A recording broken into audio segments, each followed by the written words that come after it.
La France n'est pas un pays réformable. Beaucoup ont essayé, ils n'ont pas réussi.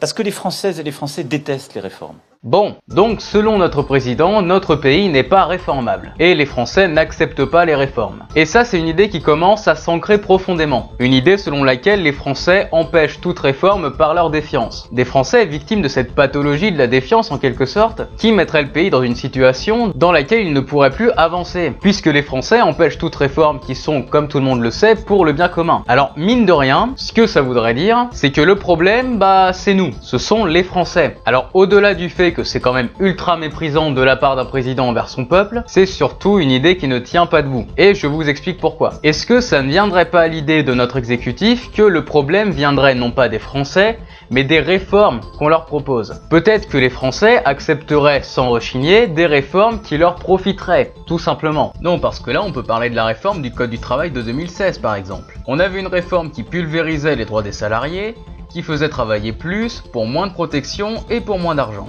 Du coup, dans cette configuration, on peut comprendre aisément pourquoi les Français ont refusé cette réforme en masse. C'est pas de la défiance, c'est du bon sens. Alors ensuite, le pays serait, selon l'idée, irréformable. Dans ce cas, il ne devrait pas y avoir de réforme possible. Pourtant, si on prend les retraites par exemple, on a eu des réformes en 93, 96, 2003, 2007, 2008, 2010 et 2014. Pour un pays irréformable, c'est plutôt pas mal. Parce qu'on oublie une chose, c'est que de toute façon, les réformes, même si les Français n'en veulent pas, elles passent. Parce que plus les gouvernements se succèdent, moins les Français sont écoutés. Les mouvements sociaux, les mouvements politiques de gauche, les organisations syndicales sont de plus en plus diabolisés, alors qu'ils ont simplement pour but de sauvegarder les droits des Français. Quand ils se mobilisent contre une réforme, c'est pour le bien de la majorité, comme en 2016. Mais les gouvernements sont de plus en plus autoritaires, et ne se cachent même plus de leurs objectifs, que sont la défense par tous les moyens des intérêts d'une minorité, et usent de certaines méthodes qui, bien qu'étant constitutionnelles, ne sont pas très démocratiques, et visent à contourner le dialogue social, voire le débat parlementaire, comme l'utilisation abusive du 49.3 sous le gouvernement Valls, ou l'utilisation des ordonnances sous le gouvernement Philippe. On se dirige peu à peu vers un libéralisme autoritaire, et imposer des réformes libérales aux Français, c'est totalement contradictoire. Contradictoire jusque dans les termes, parce que normalement, soit on est libéral, soit on est autoritaire. Pour résumer et conclure, le pays n'est pas irréformable, et le problème ce ne sont pas les Français, parce que d'une part, quand les Français se lèvent massivement contre une réforme, c'est parce que cette réforme attaque leurs droits et leurs conditions de vie, comme en hiver 95, comme en 2006, comme en 2010, comme en 2016, et comme ce sera sûrement le cas en 2017. Et ce n'est pas juste par défiance. Et d'autre part, le problème, ce sont les réformes en elles-mêmes. Le jour où les réformes iront dans le sens du peuple, nous les accepterons volontiers.